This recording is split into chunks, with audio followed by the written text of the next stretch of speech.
Chapter 2: Cosmic White Hats and Black Hats. The Harry Potter novels revolve around the central conflict of good and evil. However fascinating, and to some distracting and disturbing, the magical backdrop is in Harry Potter, it is only a part of the setting and structure of these stories. A strong case could be made that the magic in these books is actually one of their less important aspects. Harry isn't an especially accomplished wizard, like the other Gryffindors, except for Hermione. He is known for being a bit dull in the classroom, and his magical aptitude is never what saves him in his battles with the Dark Lord and his minions. Having argued that the magic in Harry Potter is a big part of why readers respond to these stories with the enthusiasm they do, let's turn to the other parts of the setting that receive much less media attention than the magic to understand their transcendent or spiritual meaning and their Christian content, if any. In a simple list that will be the subject of the next several chapters, these parts include Gryffindor and Slytherin opposition, the hero's journey, alchemical great work, and doppelgangers. One of the novelties of the Harry Potter books is that while each book is an exciting story in itself, there is a larger story that is the context of these separate adventures. Every book lets the reader in on another part of the larger puzzle that clarifies the relationships of the major players. The relationship map on page 15 allows the reader to understand at a glance who is on whose side, who opposes whom, and who does not fit neatly into a relationship slot. If you begin on the map's periphery, you see the founders of Hogwarts School, Salazar Slytherin, Godric Gryffindor, Rowena Ravenclaw, and Helga Hufflepuff. The two defining figures of this quartet are Slytherin and Gryffindor, whose disagreements and characters bleed into the remaining rings. Look for Gryffindor at the top and Slytherin at the bottom, just as their respective dormitory houses are in a tower and a dungeon. The next ring in from the legendary founders, we find Albus Dumbledore and the Order of the Phoenix on the Gryffindor end of the ring, and Lord Voldemort and his Death Eaters on the Slytherin end. Voldemort, we learn in Harry Potter and the Chamber of Secrets, is Slytherin's heir, and he and his Death Eaters labor to create a world ruled by pure-blooded wizards. Hagrid mentions in Philosopher's Stone that nearly all the wizards who joined with Voldemort were from Slytherin House.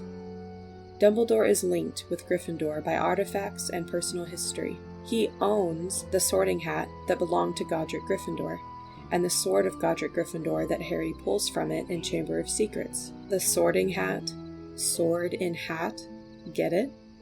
His office has a griffin door knocker, and more important, his life has been spent resisting evil wizards from the dark wizard Grindelwald in 1945 to Lord Voldemort in the present. The Order of the Phoenix is a counterbalancing group of wizards under Dumbledore's influence. The old crowd he tells Sirius Black to bring together at the end of Goblet of Fire, and whom we meet in Harry Potter and the Order of the Phoenix, offsetting the Death Eaters under Lord Voldemort. Dumbledore's glorious pet phoenix, Fawkes, is mirrored in a horrible contrast on the dark side by Voldemort's giant black snake, Nagini. Moving toward the center, one ring in, we meet the parents of Harry Potter and Draco Malfoy. Lucius Malfoy, a loyal Death Eater and former member of Slytherin House, lines up, of course, on the Slytherin side of the map. I put Crabbe and Goyle's names here, both because we learned that their fathers are Death Eaters, and for symmetry with the center ring, where they are inseparable from Draco Malfoy, the son of Lucius and Narcissa. Harry's father, James, aligns with Gryffindor and Dumbledore. James was in Gryffindor House, lived in Godric's Hollow before his death, and had a close relationship with Dumbledore. Close enough that after James died, Dumbledore acted as executor and protector of his son. His opposition to Voldemort, his murderer, is total. Though we learn in Order of the Phoenix that James was quite a jerk at 15, we know from the great respect shown to him by all but Professor Snape that he was a hero in the war against the Dark Lord. James's two close friends from school, Remus Lupin and Sirius Black, join him in the ring, with parenthetic inclusion of their sidekick and hanger-on Peter Pettigrew. They balance Crabbe and Goyle and foreshadow Harry's close friends Ron and Hermione, with Neville Longbottom as their hanger-on, similar to Pettigrew, whom Neville resembles, at least in Harry's mind. See Prisoner of Azkaban, Chapter 11. In the center ring, we find Harry Potter and his great rival, Draco Malfoy. Each lines up ring by generational ring with his respective parents, patron, and house founder. Each has friends who echo in number and character the friends of his parents. Each despises the other and lives for the pleasure of seeing the other fail. Their opposition becomes more open and violent with each book, and reaches its redemptive conclusion in the series finale, Harry Potter and the Deathly Hallows. The major characters then fall into place along the Gryffindor-Slytherin axis.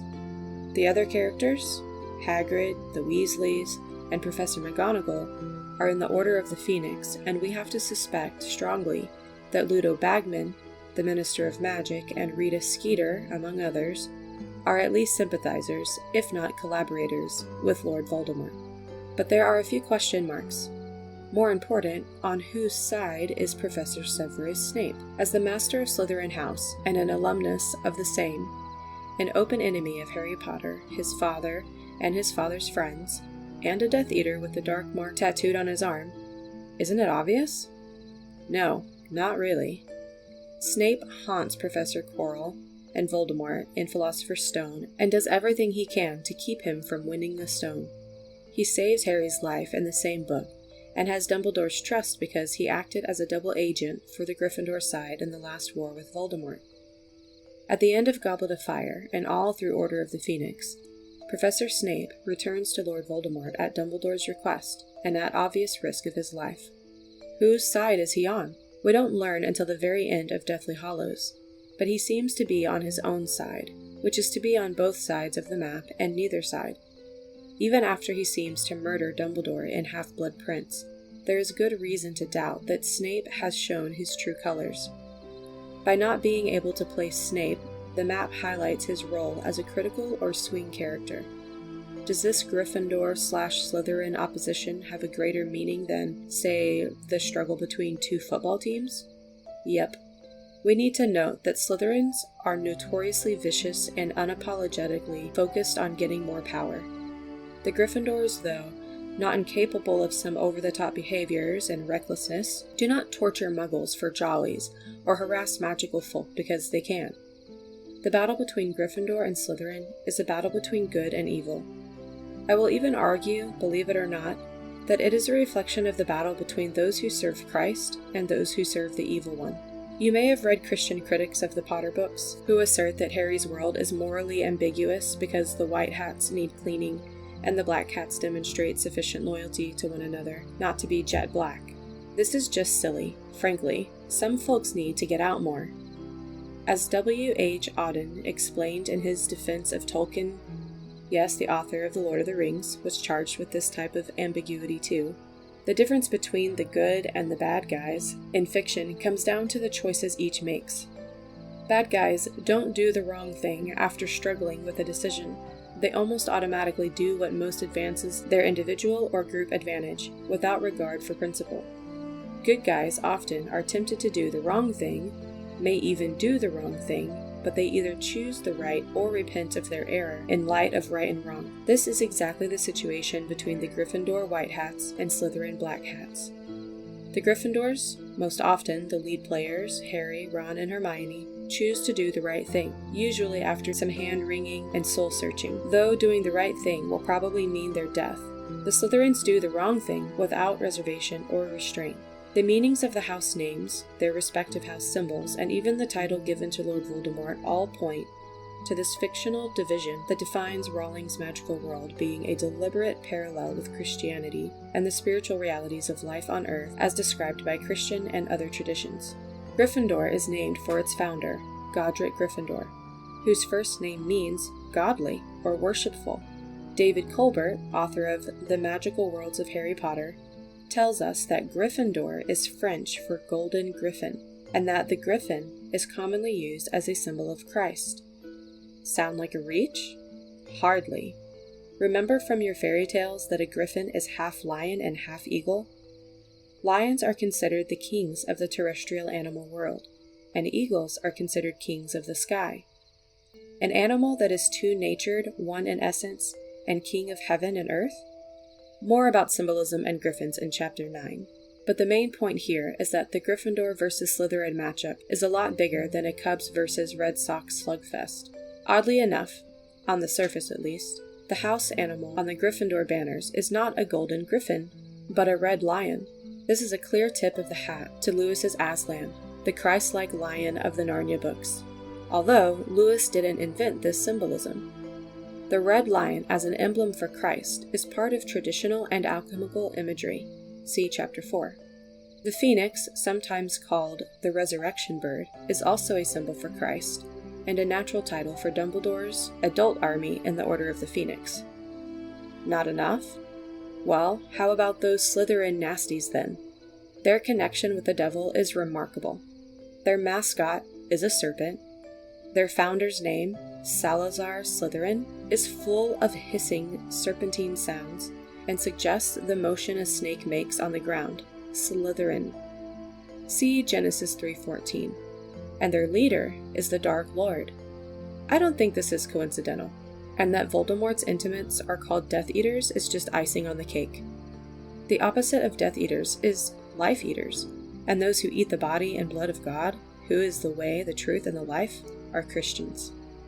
Readers familiar with the Bible will recognize St. Paul's understanding of the world as being fallen, mentioned in Romans 8, verse 22, and ruled by the devil, 2 Corinthians 4, verse 3-4, against whom everything and everyone good is at war, and whose rule and corruption God became man to destroy. Colossians 2, 13-15, 1 Corinthians 15, verses 24-27, and verses 54-57. Christians consciously battled against the principalities and powers, Ephesians 6, verse 12, that subject all men who do not seek to know and resist the devil's thoughts, 2 Corinthians chapter 2, verse 11. Rowling is creating a not very subtle parallel universe within Harry's magical world of a battle between the armies of Christ and those of Satan.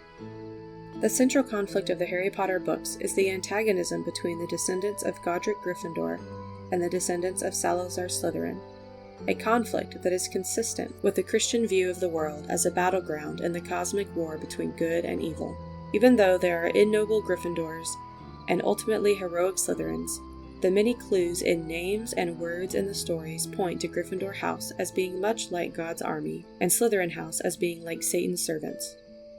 We learn more in each book about their battles inside and outside of Hogwarts and the eerie parallels across generations. My hope in this short chapter was to show that this central conflict is primarily spiritual and to suggest that this is why we respond to Harry with pom-poms and huzzas and to the Dark Lord with boos and whistles. We are designed to have spiritual experiences and to long for the sacred, and not just any hierophany, but something from the side of the angels. Given the many clues in names, words, and events that Rowling has given us to highlight Gryffindor House as God's army and Slytherin House as Satan's servants, it's pretty clear she wants us rooting for the King of Heaven and Earth. As Perry Glaser of Baylor University has written, children need more than a set of virtues to emulate, values to choose, rules to obey, or even some higher form of reasoning to attain. They long to be part of a cosmic struggle between good and evil, and that's why children want to read Harry Potter. I would only add, that is why Harry Potter is as popular as he is with the children and adults. The books both satisfy and support our design for spiritual experience and our longing to resist evil and serve the good. Starved as we are for such stimulus in a desacralized city, Harry arrives like water in the heart of a desert.